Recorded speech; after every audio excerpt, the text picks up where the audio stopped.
வணக்கம் நண்பர்களே! நாம இன்னைக்கு இந்த வீடியோல என்ன ஒரு முக்கியமான தகவல பத்தி பார்க்க போறோம் அப்படின்னு சொல்லிட்டு பார்த்தீங்கன்னா, குக் வித் கோமாளி சீசன் 7 அப்படிங்கிற ரியாலிட்டி ஷோ வந்து ஸ்டார்ட் ஆனதுலேருந்தே கொஞ்சம் வந்து பிரச்சனைகள்ல தான் போயிட்டுருக்கு. அதுக்கு முக்கியமான காரணம் வந்து ஃபேன்ஸ் எதிர்பார்த்த அளவுக்கு பழைய மாரி அதில காமெடி கவுண்டர்ஸ் வந்து ஒர்க் அவுட் ஆகல. அதில முக்கியமான விஷயம் என்ன அப்படின்னு சொல்லிட்டு பார்த்தீங்கன்னா, பாலா, ரக்ஷன், சிவாங்கி, உசேன் மணிமேகலை அப்படின்னு சொல்லிட்டு எல்லாரும் எதிர்பார்த்த அந்த பழைய கோமாளிகள் இல்ல. அது முக்கியமா அதை விட முக்கியமான விஷயம் ரக்ஷன் வந்து அவரோட ஆங்கரிங் கிடையாது. அதுக்கு பதிலா ஜோயாவையும் மாகாபாவையும் ஆங்கரிங் பண்ண விட்டுருக்காங்க. இந்த வகையில வந்து குக்ஸ கூட 2 குக்ஸா வந்து உள்ள அமைச்சிருக்காங்க. அப்புறம் ஜட்ஜஸையும் ஒரு எக்ஸ்ட்ராவா ஒரு ஜட்ஜஸ் அதாவது ரோஜா மேம ஆட் பண்ணியிருக்காங்க.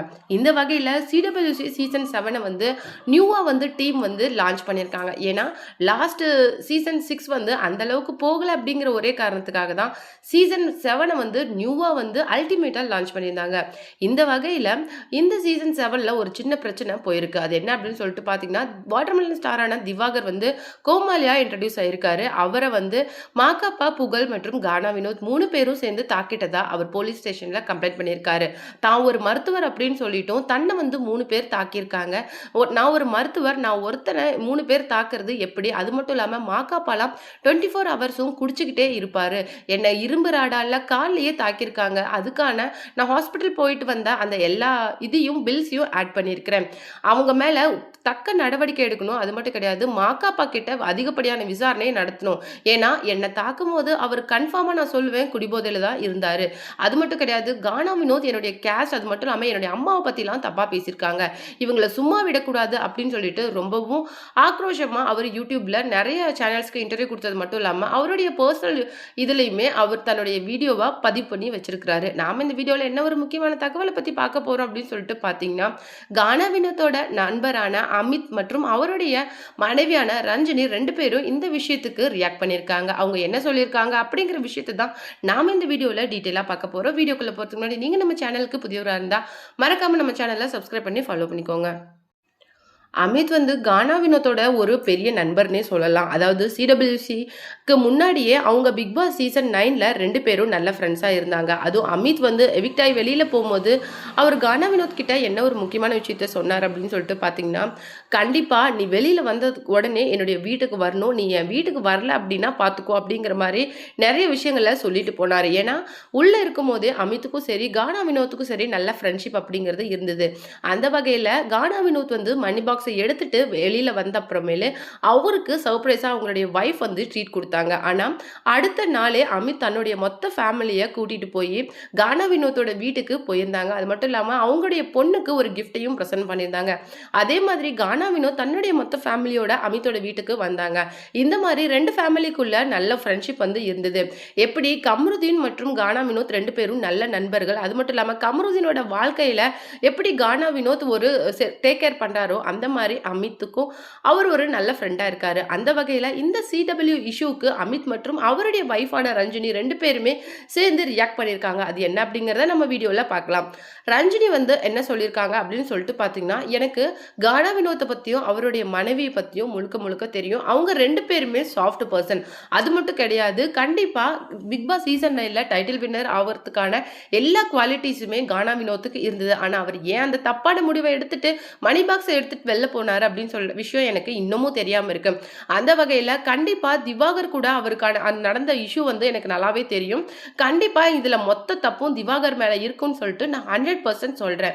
ஏன்னு சொல்லிட்டு பாத்தீங்கன்னா, திவாகர் வந்து ஒரு காமெடியான பர்சன் சொல்லிட்டு மத்தவங்க எல்லாருமே நினைச்சிட்டு இருந்தாலும் அவர் வந்து எல்லா சுச்சுவேஷனுக்குமே சீரியஸா தான் ரியாக்ட் பண்ணுவாரு.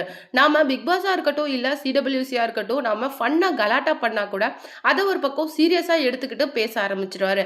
அவரு ஹைப்பர் ஆகி என்ன பேசுறாரு அப்படின்னு சொல்லிட்டு அவருக்கே தெரியாது. ஆனா பேச ஸ்டார்ட் பண்ணிட்டாருன்னா அவரை நிறுத்தவே முடியாது. முன்னாடி யார் என்ன இருக்காங்க அப்படின்னு சொல்லிட்டு கூட பார்க்காம அவர் பாட்டுக்கு பேசிட்டே இருப்பாரு.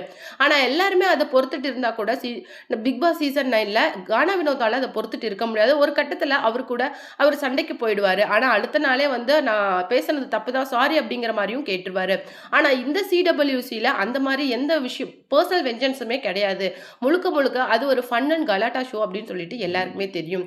அந்த வகையில தான் நம்ம கானா வினோத் வந்து அவர புல்லி பண்ண இருக்காரு. ஆனா அத வந்து நம்ம திவாகர் வந்து ரொம்ப சீரியஸா எடுத்துக்கிட்டாரு. அதுக்கு காரணமே அவர் வந்து இன்னும் பழச மறக்கல. ஐ மீன் பிக் பாஸ் சீசன் 9ல நடந்த விஷயங்கள அவரு மறக்கல. அப்படிங்கிறதுனால தான் அவனுடைய வைஃப் பக்கத்துல இருக்காங்க அப்படின்னு கூட பார்க்காம கானா வினோத்த கண்டபடி திட்டியிருக்காரு. அதால கோவப்பட்ட கானா வினோத் அவருடைய சட்டைய பிடிக்க போவே புகழும் மாகாப்பாவும் அங்க ஏதோ சீரியஸா நடக்குது அப்படிங்கிறத புரிஞ்சுகிட்டு பக்கத்துல வந்திருக்காங்க. அவங்க வந்த அப்புறமேல அந்த சண்டைய விலக்க ட்ரை பண்ணியிருக்காங்க. பட் ஆனா திவாகரோட கோவம் புகழ் மேலயும் மாகாப்பா மேலயும் திரும்பிடுச்சு. புகழ பார்த்து அவர் என்ன சொல்லியிருக்காரு அப்படின்னு சொல்லிட்டு பார்த்தீங்கன்னா, "நீ வந்து நான் ஆரம்பத்துல இருந்து சிடபிள்யூசி வந்ததே உனக்கு பிடிக்கல. எங்க நான் கூடிய சீக்கிரம் உன்னுடைய பிளேஸ புடிச்சிருவேன் அப்படிங்கிற பயத்துல தான் நீ வந்து கானா வினோத் கூட சேர்ந்துட்டு என்ன ரொம்ப புல்லி பண்ணி கலாட்டா பண்ற. நான் வந்து ஒரு ஹீரோவா வந்துடுவேங்கிற பயம் உனக்கு ஆரம்பத்துல இருந்தே இருக்கு" அப்படின்னு சொல்லிட்டு தேவையில்லாம பேசி இரிட்டேட் பண்ணதுனால தான் அவங்க எல்லாருமே சண்டைக்கு வந்துட்டாங்க. அது மட்டும் இல்லாம எல்லாருமே மத்த குக்ஸா இருக்கட்டும், இல்ல ஜட்ஜஸா இருக்கட்டும் இந்த ப்ராப்ளம சார்ட் அவுட் பண்ண ட்ரை பண்ணாலும் திவாகர் இந்த விஷயத்த பெருசு பண்ணணும்னு நினைச்சு தான் ஆரம்பிச்சிருக்காரு போல. அதனால தான் இந்த விஷயம் இந்த அளவுக்கு பெருசாயிருக்கு. என்னதான் இருந்தாலும் போலீஸ் கம்ப்ளைண்ட் அப்படிங்கிறதெல்லாம் ரொம்ப பெரிய விஷயம். ஏன்னா, அங்க இருக்கிற எல்லா ஆர்டிஸ்ட்டுமே நாளைக்கு வளரக்கூடியவங்க. அந்த வகையில இன்னைக்கு நெறைய கேரக்டர் ஆர்டிஸ்ட்டா பண்றதுக்கு கூட கானா வினோத்துக்கு வாய்ப்புகள் வந்துட்டு இருக்க இந்த நிலையில போலீஸ் கேஸ் அப்படிங்கிறதெல்லாம் ரொம்ப ஓவர். இது திவாகர் வந்து வேணுக்குனே பண்ணியிருக்காரு. கானா வினோத்தோட லைஃப முடிச்சு விடணும் அப்படிங்கிற ஒரே நோக்கத்தோட தான் இந்த விஷயத்த பண்ணியிருக்காரு அப்படின்னு சொல்லிட்டு நான் கண்டிப்பா சொல்லுவேன் அப்படின்னு சொல்லிட்டு அமித்தோட வைஃபான ரஞ்சினி இந்த விஷயத்துக்கு ரொம்ப சீரியஸா ரியாக்ட் பண்ணியிருக்காங்க. அது மட்டும் கிடையாது, மாக்காப்பாவ குடிகாரன் அப்படின்னு சொல்லிட்டெல்லாம் அவர் வந்து மென்ஷன் பண்ணியிருக்காரு. நானும் கிட்டத்தட்ட 1 இயர்க்கு மேல விஜய் டிவில வொர்க் பண்ணியிருக்கேன். எனக்கு அங்க இருக்கிற ஆங்கரிங் பண்ற எல்லாருக்குமே தெரியும். அப்படிங்கிற விதத்துல செட்டுக்கு யாராவது குடிச்சிட்டு வருவாங்களா? இதெல்லாம் ரொம்ப பைத்தியக்காரத்தனமா இருக்குது. ஒரு நல்ல டீசென்ட்டான அதாவது அப்படி குடிச்சிட்டு வந்தா அவரால எப்படி வந்து கிட்டத்தட்ட 5 டூ 6 இயர்ஸ்க்கு மேல விஜய் டிவில ஒர்க் பண்ணியிருக்க முடியும். 2, 3 மூவிஸும் பண்ணியிருக்காரு. அந்த மாரி ஒரு நபர் மேல ஒரு தேவையில்லாத பழிய போடுறதுக்கு முன்னாடி கொஞ்சம் யோசிக்கணும். தேவையில்லாத வார்த்தைகள விட்டதுனால தான் இவ்ளோ பிரச்சனையே அ அ அரைஸ் ஆச்சு. அது மட்டும் இல்லாம மத்தவங்க அந்த இடம், பொருள் தெரிஞ்சு பேசினா கூட திவாகர் அப்படி கிடையாது. யாரு என்னன்னுலாம் பார்க்காம, என்ன இடம் அப்படிங்கன்னு பார்க்காம பேசக்கூடிய ஆளு அப்படின்னு சொல்லிட்டு ரஞ்சினி வந்து திவாகரோட ஃபேஸ மொத்தமா எக்ஸ்போஸ் பண்ணியிருக்காங்க அப்படின்னே சொல்லணும்.